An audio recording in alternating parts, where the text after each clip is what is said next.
and welcome to the People Performance Podcast with me, Bernice Casserly. And me, Tracy Roberts. Hello. Hello. I was waiting to see if you have the same trouble with me saying the People Performance Podcast. Yeah, I do have to be really careful with it. People Performance Podcast. Yeah. The amount of times in a workshop when I'm talking to people about who T2 are and I say the People Performance people, did that at the retreat once, didn't I? I said, people's performance. People's performance. We are for all the peoples. Well, we're just brewing up. Yeah. So we thought we'd come in and have a catch up, didn't we? Yeah. And I guess it's quite interesting at the moment because we've got all these ideas popping in the office around things we want to talk to our lovely listeners and viewers about. And it's just finding the time, isn't it? Because things have been a bit manic. So it's quite nice that this week we've got a couple of little blocks to get some conversations going. And we sort of started a conversation a couple of weeks ago around influence, didn't we? Yes. And it kind of grew into this idea of how, what we're going to talk to our listeners today about. And I think the reason that we kind of started thinking about it was some of the experiences that we'd had in early life, in early leadership, and talking about the influences that people had on us in those periods. And for me, it all sort of culminated in something that Martin often talks about with some of his talks around what mark are you leaving on people, and are people going to talk about you, in years to come about what you gave them. So we thought we'd have a bit of a conversation today about influence. And I guess really the way I summarised it was how we kind of become the person that we needed when we were either younger in life or younger in our career, because we can always go back in our mind's eye and recognise what influenced us and our decisions and who we turned into even, right? Yeah. And I guess it's good to reflect back on both things. If we can think back to early life and think about how we've grown into the people we have because of what we saw and experienced, I guess there's a little bit of narrative in there around how that can still apply to a workplace, and people are watching you and learning from you, and seeing things, and some of those things are going to stick, and some of those things people might be looking at and go, whoa, I don't like that. I'm not going to do that in the future. So yeah, I thought we'd have a chat about that because I thought it was an interesting thing to reflect on. And I guess the first place to go is, when we're younger, we talk to people in our workshops about this all the time, don't we? Around your unconscious motivators. Obviously, we have a tool that we use, but this is a discussion that anyone can have. Yes. Around. So do you want to explain kind of like what we mean by that? That's probably a starting point. Yeah, so thinking about kind of what makes you, you. So for most of us, is kind of something that happened or experiences perhaps that have shaped how we view the world. And it's also, for many people, really does connect back to kind of their core values and belief systems. Even just this morning, I was running a print reveal workshop. So an opportunity for someone who's new to an organisation that we work with, an opportunity for her to understand what her unconscious motivators are. So what is it that's driving how she thinks, feels, acts and behaves in certain situations?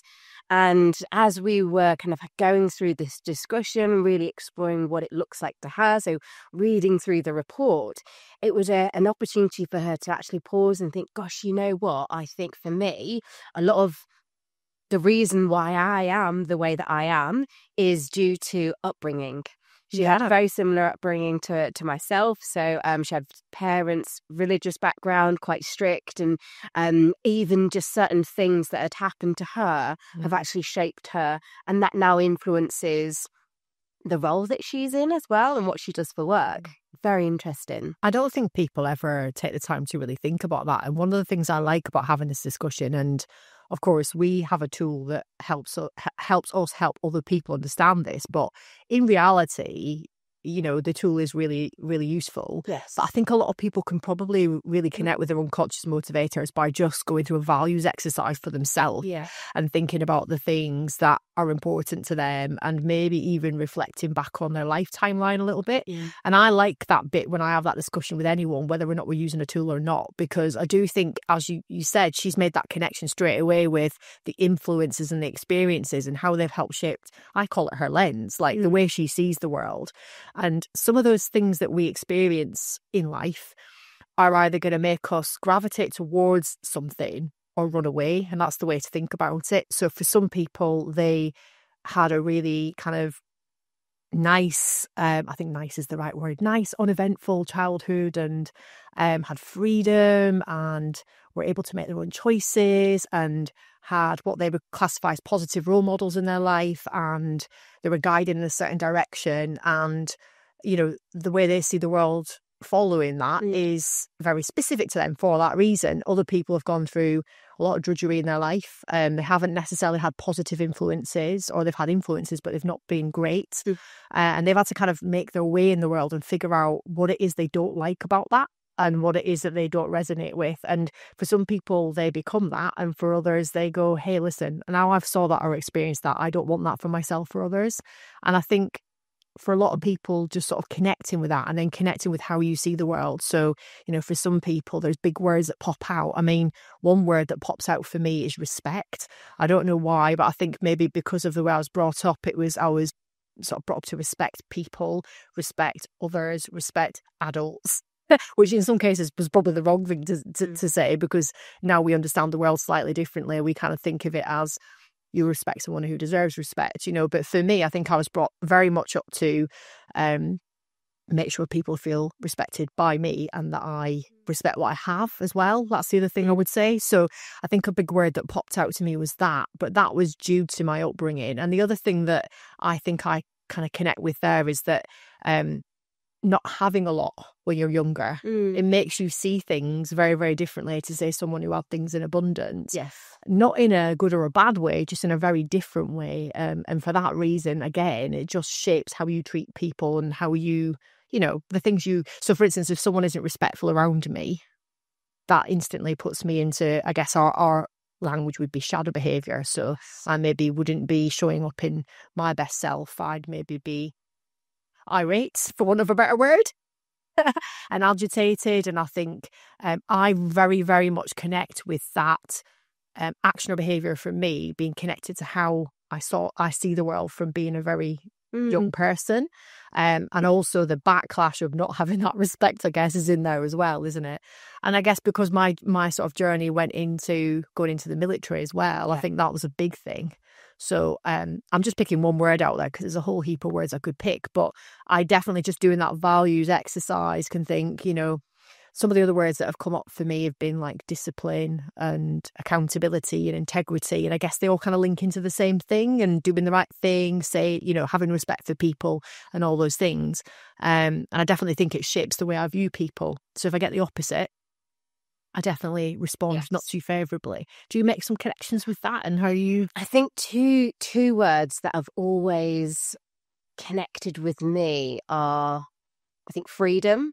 Oh, yeah. So there was my parents, based on the influence that they had and how they grew up, quite strict. There was a lot of rules, and as the eldest child, I was the rebel. I was the wild child. I had the confidence to kind of be, I suppose, that stubborn creature, just to kind of say, no, I'm not going to do that. I'm going to do what I want. But that there's influences to where that stubbornness has come from as well. But yeah, I think freedom has been like a really big thing for me, but also in independence. Yeah. Based on situations and experiences that I've observed, that's where that comes from. That said, my sister, 100% complete opposite to me. Yeah, that was something I was just about to go to there, actually. It's because I guess we have these conversations with people, and obviously we're talking about this in the sort of sense of influence and how it's influenced us, and then how we can influence others. So that's where we're going with this. But I guess it is important to mention that people can go through very similar situations and actually come out opposite ways. And I think we're actually similar. Your sister's opposite to you. My sister's quite opposite to me. I came out strong-willed and independent like you, and my sister's definitely a little bit more cautious, a bit more risk averse, definitely a lot calmer than me. Same. But we have the same experiences, so there is that nature and nurture kind of conversation, isn't there? And as how you perceive some of those situations, and you might kind of grow up in the same house, you go to the same school, but you still have different experiences throughout all of that. But some of those shared experiences, again, you're viewing it through your lens, as you describe it. And that's then where it can have two completely opposite influences. And I can also think about like pivotal points. I guess we're 4 years apart. So if I go back to childhood and think it was tough, we had a bit of a tough upbringing, but then we also had a point where my parents divorced and she was kind of at that age where she was starting to recognise things a bit more. She was at that age she understood. Whereas I went, great, the tension's gone, if that makes sense, because I guess we underestimate how much our child picks up from a household with that kind of experience going on. I went, and my response was strong and self-reliant, and I'm never going to rely on anyone else and all the rest of the stuff that we share. And my sister kind of went, whoa, that was tough. And then the way she's kind of dealt with that has been the opposite, is to try and avoid those things because, you know, she probably sees the world through a slightly different lens, just even based on her age and experience and how the family dynamics changed just as she was old enough to start to understand the world a little bit more. So, but I think the reason that this is really important is because I guess we can all look back at our lives and go, what did I actually need back then? You know, what would have helped me see the world slightly differently? And it's not for good or bad. It's just, you know, at a certain point. So for someone like me, and I know you share some motivators the same as me, it's around that self-reliant bit. And what that kind of translates to in the real world is we don't want to have to rely on anyone else. So we do everything for ourselves. So we're our own worst enemies because we take so much on and we forge our way in life without asking for help at times. Yes. And I guess maybe that, you know, from a good sense is great because you're able to most of the time fend for yourself. But there were times definitely as I was growing up where I felt very isolated or alone. And that's why that happened in the first place. And because I saw other people's experiences when they were a little bit more vulnerable. Yes. I guess that's maybe what made me sort of as strong and self-reliant as I am now. And I guess I can reflect back on that and think, yes, okay, I see it as a positive in the sense of, you know, I look after myself, don't need anyone else. I always think I don't need anybody else, but I want other people. And that's the choice I like to make. But some people might see that as quite a harsh thing to say, maybe. But when I was a child, I could definitely lean back into experiences and say, I would have liked people with more empathy in my life, maybe. I would have liked a few more people who had the skills to navigate the changing world all the time and probably lean in and give me a bit more advice. Yes. I didn't really have anyone who gave me solid advice. And for me, that then meant that my hardship, as in messing up learning was probably of a higher threshold than the average person because I had to just fight my way through, which is why I am who I am now. So I guess if I look back, I'd think someone who listened a bit more might have been great. Someone who could kind of read my demeanour or maybe think about that situation we're in right now and how that might affect me rather than just kind of focusing on the wider problems, if you like, might have, not saying it would have done. Yes. Might have changed my way of seeing things a little. Now, would I change myself now? Absolutely not, because I'm firmly in that space. But I think it's good to reflect back on the things you experience and why you end up like you do. And I guess probably you could make some connections with that as well. As like, what shaped you and what could you have experience that was different when you were growing up? Yeah, well, I think for me, and I share this quite often with clients as well. So I tell a little story about my mum and just the influence that she's had on who I am, and that's very much based on kind of the experiences that she had, even down to certain things that she's specifically said to me over the years. And I wonder why I am this type of way. And she is someone who has always really inspired me and really motivated me, but also as well, I know how much she gave up to have me. She worked really hard for herself to get herself to a position where she really was truly happy after having a lot of challenges when she was quite young.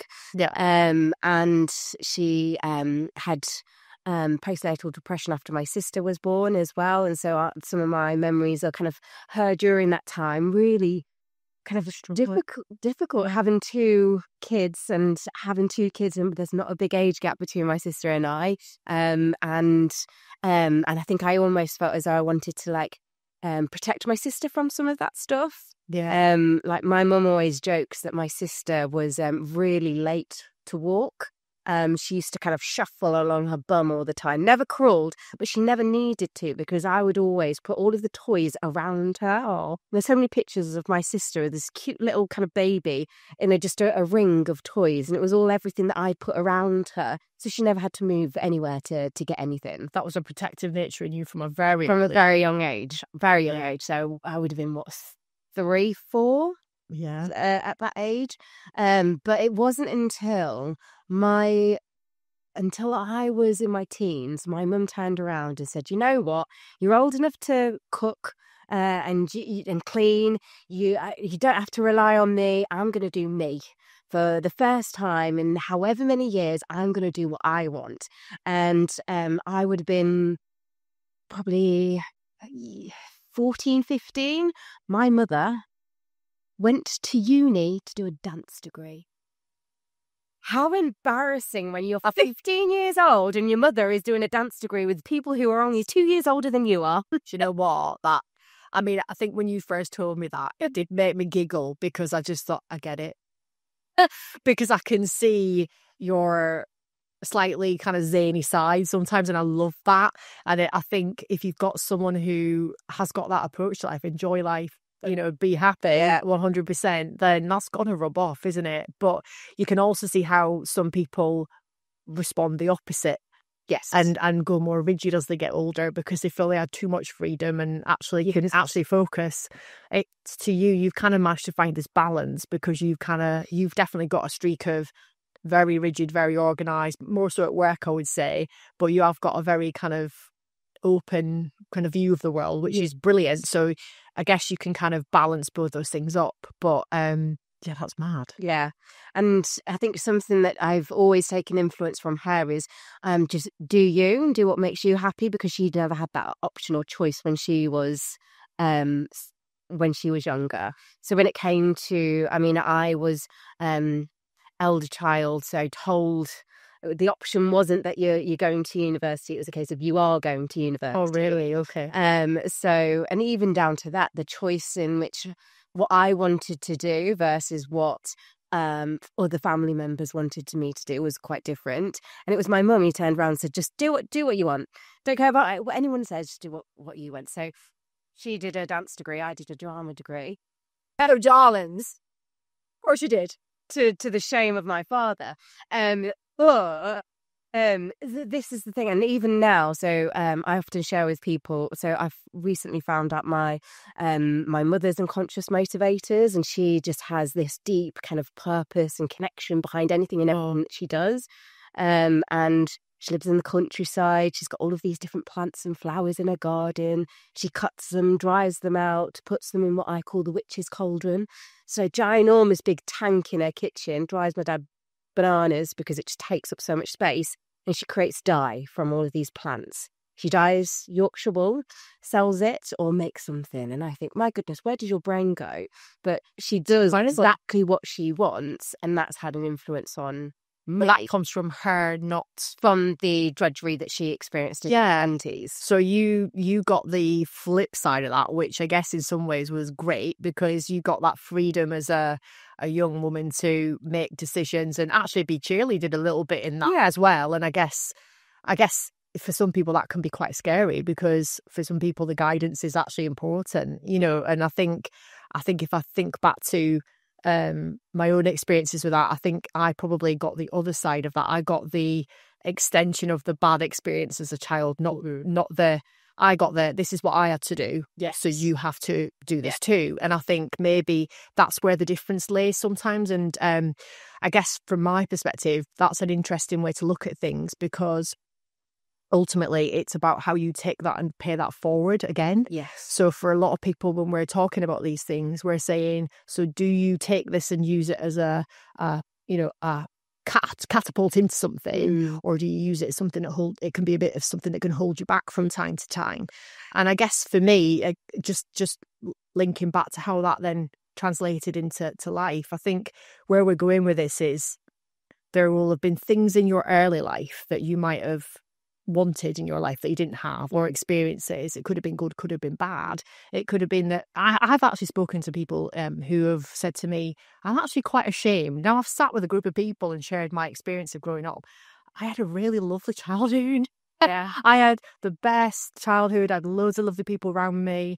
But I've got to be honest with you, I've not really suffered any hardship. So therefore, when I do suffer hardship, it's tough. Yes. You know, we've got people who have had nothing but hardship and actually find it hard to relax in life. And I think it's something to reflect on, isn't it? Because it is about how we use that as a power.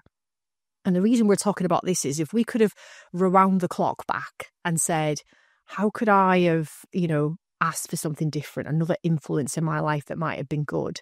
What would that have looked like to me to make me, think slightly differently?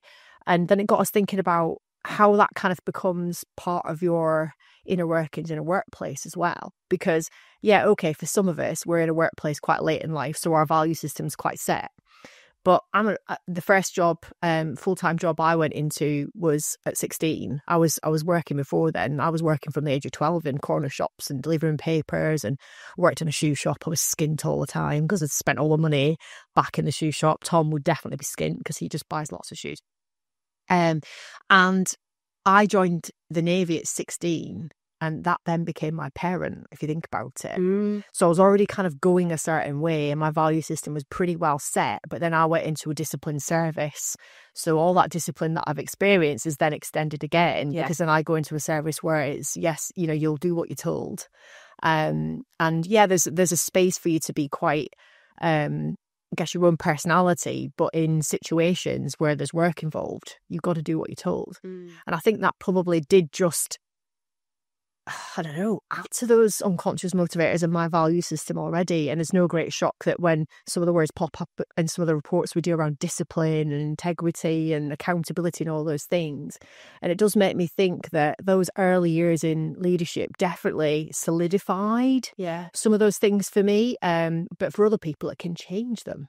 So if you've got younger people in your organisation, this is still happening to them. Because what we say about unconscious motivators is it's normally mid-20s, some studies late 20s, where you're still learning and experiencing what your value system needs to be. But for me, it's a real big reflection point that the Navy became my parents at 16. And I think then, just thinking back to it, some of those early experiences I had definitely affected how I've turned out. And whether that's good or bad, I don't know. And it made me think about, I guess we talk about this a lot of the time, is like, what legacy are you leaving as a leader? So if I think back to some of the people who have experienced an early career, maybe a little piece of them ended up rubbing off onto me, good or bad. Let's just say that. And maybe there was actually people who could have did better for me, if that makes sense. Because I guess as a 16-year-old, you don't want to admit this, because what was really funny is I could fire weapons, I could fire a missile, I knew all the secrets, but I wasn't allowed to drink a beer. Yes, quite scary. Gosh, when you look at it like that. Of course I didn't. But I guess, just reflecting back on that, there was a lot of people with a duty of care for me. And we use that expression a lot, don't we, in the workplace, about duty of care for people, duty of care for others. But I think as a leader, you've got a duty of care for people in your kind of sphere of influence, if you like. And I wonder if everybody that I've ever worked or spent time with, particularly back in that early stages of my life, thought about that often and thought about the influence they had on me and how that was shaping my entry into the world, if you like. Oh, yeah. I think that for a lot of people, you don't give that a second thought, but I'm here to challenge people. I think you should think about that, because there are people that you come into contact with, particularly as a leader or an influencer, and you have the ability to make or break people, essentially. Definitely. And if I think back to those first couple of years in the forces, and then even when I left the forces, going into civilian worlds for the first 2 years, it was scary. Like coming out and having to, I don't know, just feels different. You haven't got someone telling you what to do all the time. And how old were you when you came out? So I was 23 and a half, maybe 23, 24. I obviously went in at 16. So the Navy was my parents. Yes. all those that mixy blob of personalities that I came across, because you've got to bear in mind you don't stay anywhere for long, so you build these like really deep-rooted relationships with people, then you move on. And some of them I haven't saw in 20 odd years, but they still message me on Facebook, because they're the very, very deep-rooted relationships that you create. But I could tell you the names of everybody on those ships. It's really weird because you make these connections, but I can also tell you about the people who made my experiences not so good. And I could definitely tell you what I needed back then if I was to go back and start at the beginning, if that makes sense. And I guess going out into the civilian world felt weird, because I walked out and pretty much straight away it was recognised you were going to lead people on the outside world. But then I was like, ooh, what influence do I lead into that I've experienced? Because I actually don't know how to navigate the world. And for the first couple of years, I think I probably erred more on the let's just tell people what to do in a very nice way, but let's just tell. You knew, based on your experiences. But I also had some not so good experiences with leaders, both in the forces and actually when I left, around influence and I guess leading through fear a little bit. And those kind of experiences. And that definitely, I'm glad to say, I kind of recognised that quite early on in my career and thought that's not how I want to do things or how I want to be remembered.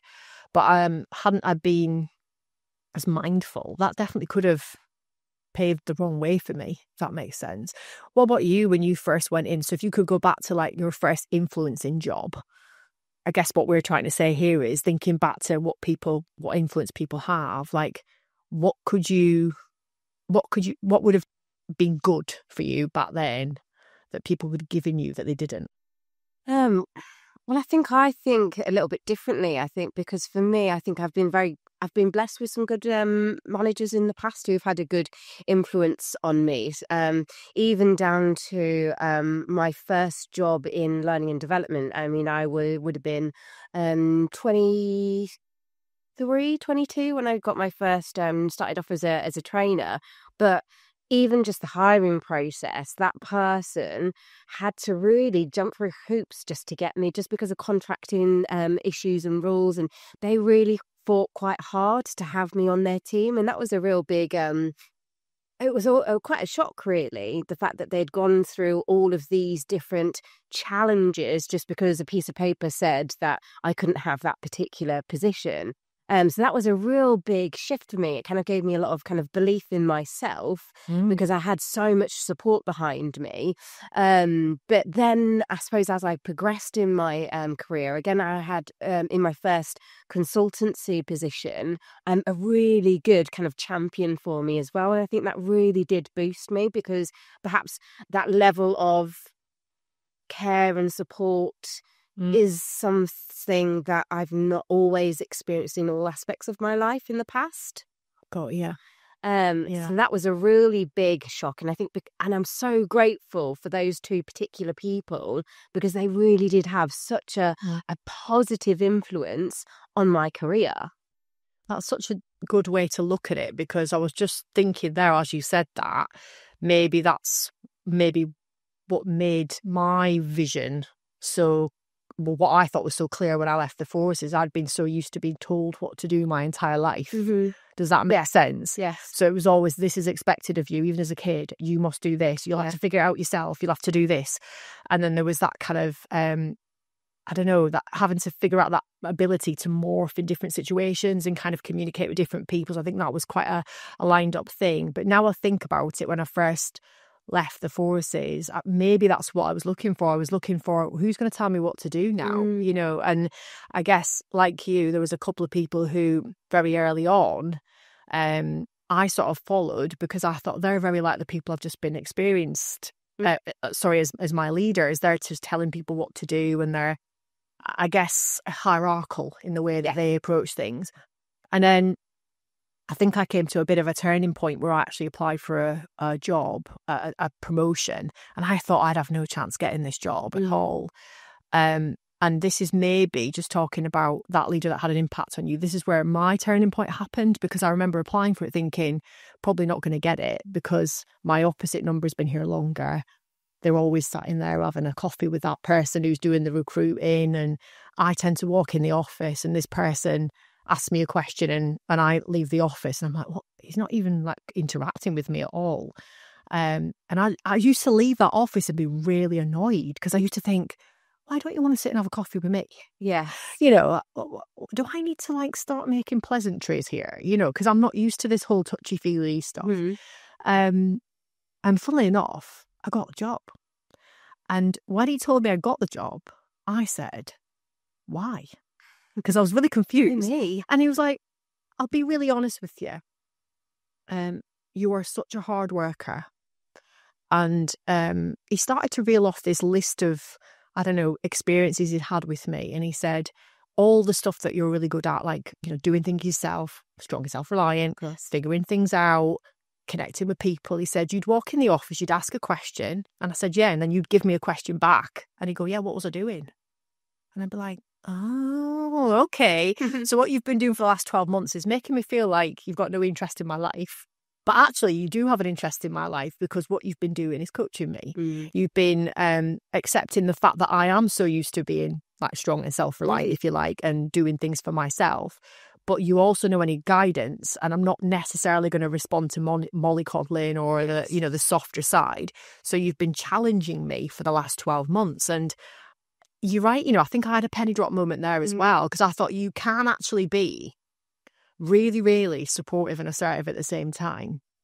And that was the epitome of that, because that person had taken time to figure me out and think, yeah, she's not someone who wants to be, mansplained everything, and she needs to learn how to be, I don't know, confident in her decision making. Yes. And the only way she's going to do that is for her to sort of leave with a question. That makes sense. Yeah. And yeah, I've never really thought of it until you said that. But I think that person maybe shifted my perspective. And I was still early 20s at that point. So yeah, that's probably where other things started to happen for me. And I think that was a bit of a moment in my career where I thought, I need to be more like that. Less like the last person who used to just come in and bark orders. Yes. And definitely made me think there's still a healthy level of vulnerability and I don't know what the word is, compassion and all those things. Yeah. And I don't think I'd experienced that before, because in the forces, it's very much someone tells you what to do, you just do it. Yeah. Even if you don't agree with it, sometimes you've got to do it, haven't you? But to get respect from someone, there needs to be a bit of a balance between the respect side and also that trust, if you like. Yes. And I definitely think that probably made me start to think differently. Did you have bad experiences as well, though? Yes, I can think of a few people over the years who, again, it ties into the self-reliant independence aspect, because it very much was that I've had these two people who, in different aspects and levels in my career, who really were like my biggest cheerleaders, gave me so much coaching and really did just kind of push me enough that I needed in order for me to kind of grow. But then in other situations, it's very much been a case where I felt almost kind of caged in. And we know through psychometrics that kind of that's a massive kind of trigger point for me. And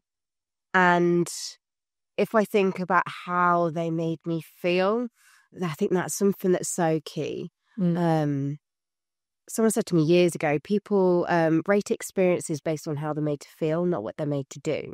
I agree with that. And when I think about certain leaders over the years, how did they all make me feel? Those two that really did kind of, I feel, have such a benefit to my career. They made me feel as though I was worthy. They made me feel as though I had potential. They made me feel as though I was doing what I needed to and that I was able to succeed. But then if I think of other leaders, they didn't make me feel good. They didn't make me feel confident. They made me question my abilities. They made me feel like I was doing things wrong and they weren't giving me the clarity that I needed. Yeah. And definitely didn't have a positive influence, because then if I pause and think, well, how did I respond to some of those experiences? That's the important bit, isn't it?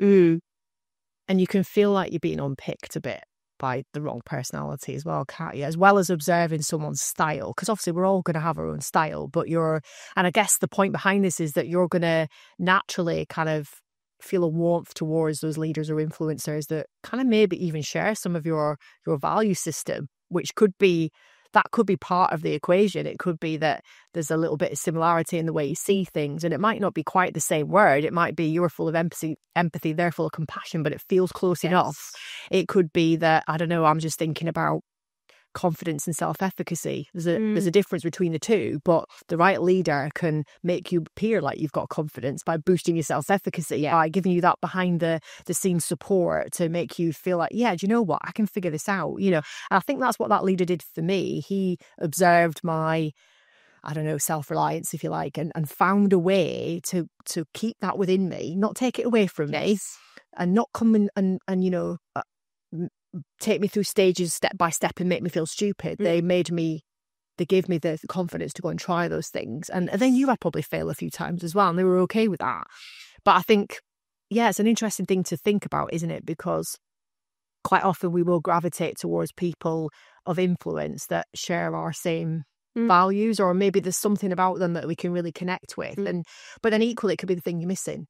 So you were saying, you know, like having someone who is kind and probably a bit more empathetic, and rather than going, figure it out for yourself, you thought, hey, listen, I didn't realise I needed that, but I probably did. Yes. You know, I definitely think there was a fine balance for me in the same way of, I want someone to make me feel like I've got someone in the wings if I need them.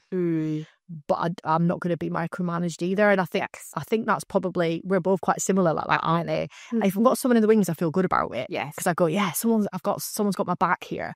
But what I don't want them to do is bring me down or hold me back, which is the other thing. So for you, freedom's an important thing, isn't it? So it's the same thing. And I think it is important for people to think about that. Like, what if you could go back to your first day in leadership, first day in influence, even just the first day in your job, what could someone have done to change your experience? And I mean for the best. Because you might have had a great first day, you might have had a great first year, but there could have been other things that could have added to the speed of your agility or your uptake or whatever it might be. I can definitely think of several businesses that I went into in early leadership where, I don't know, there were some keywords that popped out, and I think it probably was stuff like lack of empathy, lack of support, lack of interest, actually. I think that's one. Yeah. You know, when no one sort of wanted to ask me a question or check in on me, they were just kind of directive. Yes. And I don't think I recognised it back then, but instantaneously I didn't feel like part of the team. Because that's the thing that the Forces gets really right is, listen, there will be people that you serve with on a ship that, you know, you probably wouldn't trust to or choose, to, when you get back to home base, go spend loads of time with them. But you just form this bond and you park all your differences, you do your job well together, and you're proud of what you do, and you trust each other. And I think you can't really replicate that quite the same in civilian world, without really forcing it. And that's what I loved. I actually still miss that a little bit, the camaraderie and that kind of, okay, I might not want to, you know, lend you a tenner, but I know you've got my back, and I actually know that in this moment, while we're sat together for 6 hours, we're having a good chat, and we actually care about what's going on in each other's lives, you know. Maybe it's that shared, I don't know, system as well. Like if you're away for a long period of time, you struggle together. Yes. So it's like a shared experience, if you like.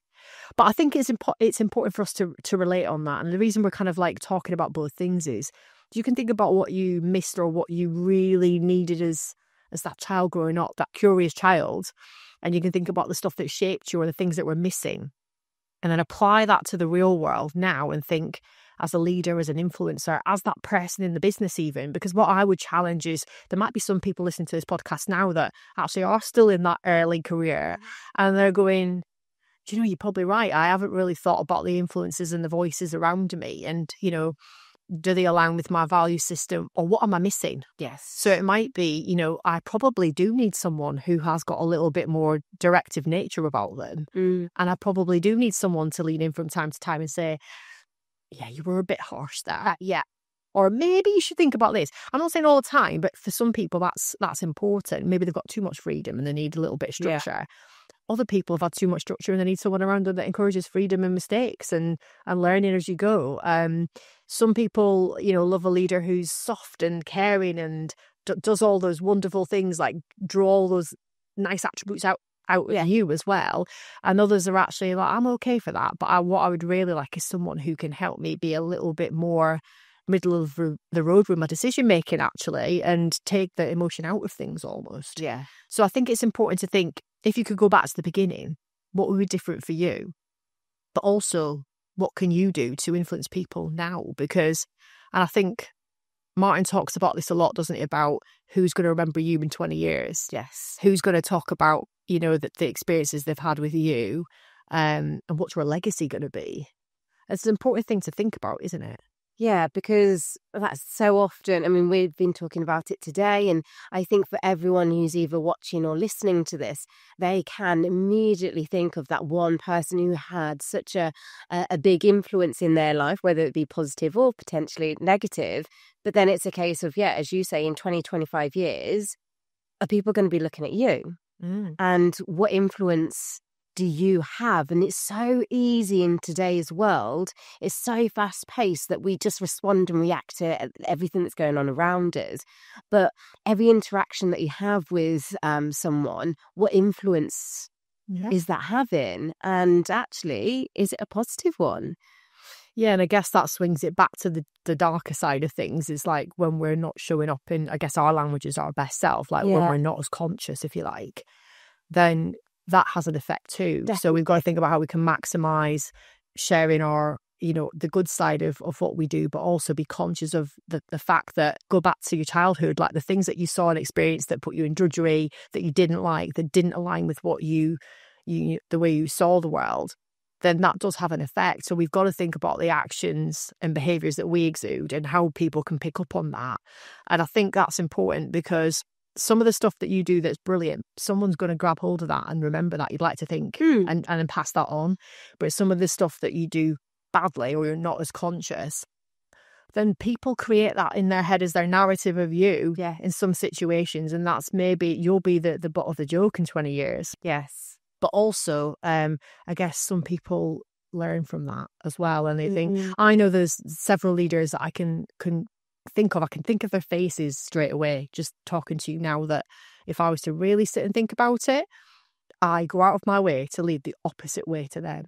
Yes. And actually I'm grateful for that, because I think, because I experienced it and it felt like a dark tunnel to be in at times, I think I've consciously gone out of my way to not do the same thing. So not to lead by fear, to influence and to not, I guess, make people's minds up for them. And even just in the way that they deliver feedback, those sorts of things, I think it really has stuck in my system. And that's maybe another reason why, you know, some of those words like integrity and stuff really stand firm in my belief system. And I'd like to think that comes across in the conversations I have. Yeah. And I think for me, because I had some really positive influence throughout my career, there was definitely, quite a few managers along the way, but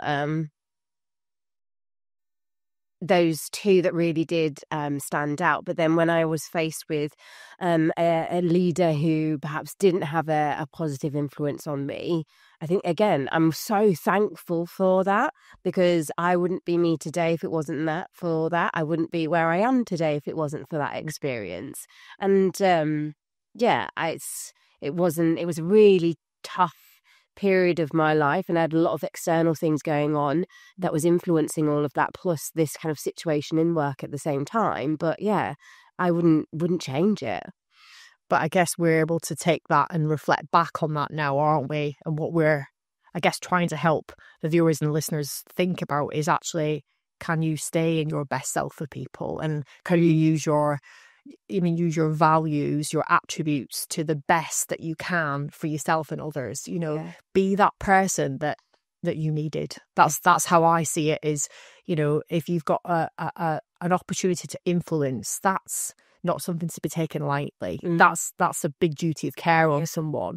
Think about all those generations we've got in the workplace. It can start with someone who's as young as 16 years old, like I was, and the experiences that I had shaped who I am. Some of that wasn't great, I'm going to be honest, but some of it, like you said, we can learn from that. But wouldn't it be great if I had more positives and negatives to go off? Yes. And then even people who are kind of in the grand old years like me, I'm not going to say exactly how old that is. There's still a little bit of me that thinks, there are people who still rub off on me. It might not challenge or change my value system these days, but it definitely makes me feel good or not good, depending on. But it helps me make a choice whether I want to listen or not. And I think that's something to reflect on too. So a couple of the things I wanted to just kind of, I guess, guide the listeners and the viewers on was, you don't have to do testing to kind of really connect with these things. I think if you were to go back to a lifetime line and think about the things that that people could have done for you in your life, just to make things a little bit easier or guide you a bit quicker or, give you the support that you maybe felt you were missing. And also, what was the stuff that really helped you forge your path? Because that's something to really, who are the people who made a difference to you, personal and professional? So for me, I can think of my granddad. I can think of a couple of family friends that really kind of, I really looked up to. I can think of the forces and some great leaders. I can think of people I've met in all the years that I've been kind of in a leadership journey now, and I could probably line them all up along one wall and tell them exactly what they did for me. So connect with that, because then that should help you form your own, view of what you can do to change things. But in terms of checking in with your value system, it's really, really great if you can do some psychometric tools, isn't it? Because we use print profiling, 9 different unconscious motivators, you get a blend of 2, but that tells you a lot about yourself, but not everything. It's stuff that you can connect with. But what I would say is, you can reflect on your life. You can think about memorable moments, difficult decisions, role models, connect with those things. And then things like consider the choices. We had to weigh up different options. What factors influence your decisions? Identify the people you admire. What was it you respected in them? How did they help you change your perspective? I guess when you were proud or fulfilled, what were you doing? What were those experiences aligned with? And then again, what you can do is create this list of words that kind of explains how you see the world. So I guess we've shared some of our words today, but it's around, we ask this in a lot of our workshops, give me some of your values. And some of those words they mean a lot to people, like trust is a one that comes up a lot, but trust shows up in so many different ways. And sometimes it's about how you trust others or how they trust you, or it could be a blend of both of those things. But think about how that kind of, and I think freedom was one of your ones, and that's one of the ones I've got written down. Family, that can be another one as well. And think about those words that pop out to you and think, okay, if they're your values, what that's clearly telling you is that's the stuff that's deep rooted in you. It's the way you see the world and the way you act is going to kind of line up with that. Are you showing that enough? Are you living into your values enough? We always talk about that in organisations. We're living into our values. Yeah. You've got to do it as an individual as well. And so then if you can have these strong values and you can showcase them, then people are definitely going to experience those and probably see some great stuff, and hopefully you become a positive influence on someone's life, and who knows, you might even just change their direction. Yes. And I do think it's quite a scary thing to reflect on, but for all of you guys listening in now, there is probably someone somewhere already, even if you're early in your career, that's you've changed their trajectory a little bit. But it'd be great if that was for the good, wouldn't it? Yes. So 3 things to check in on would be like, how do you want to be remembered? What's your legacy going to be, and how are you going to, make that show up? What impact can you make on people around you? And I'm talking about now. Yes, like being conscious, trying to stay in your best self as much as possible, and looking around for people who need you. How can you be that person that they need? And then the last thing I put down is, how can you leverage your values? So you've got to try and be a positive influence, and your values will align with a lot of people that you spend time around, but also they're what are needed sometimes when it's lacking elsewhere. So lead into that a little bit more. We've got the ability to change lives. And so true. It's quite scary, really, to think of that. It could be quite a heavy weight to carry that, couldn't it? But as a leader, let's be honest, it's to be expected. It's a heavy rucksack, but it's so fulfilling. That Martin shares quite often when he's doing his keynotes is leadership is a privilege. 100%. And it doesn't feel like that sometimes. It feels like it weighs you down. Yeah, it is. It's like starts off as a tiny rucksack, and then you just keep adding to it, and eventually you end up leaning backwards. But honestly, there's if you look at it in the way of the maximization of it and actually what difference you can make, it is absolutely a privilege. But it's about how you become what people need, and also what you need, because it goes without saying you've got to live into your motivators as well. But my challenge is to look out into the world now and see who needs you and can you leave your mark. Yeah, love that. Thanks, B. Thank you. I feel like we've had a real deep and meaningful. It was quite deep and meaningful for a Monday afternoon, wasn't it? Yes, it was. I enjoyed it very much. Yeah, me too. Perfect. Thank you. And we'll be back soon for another People Performance podcast.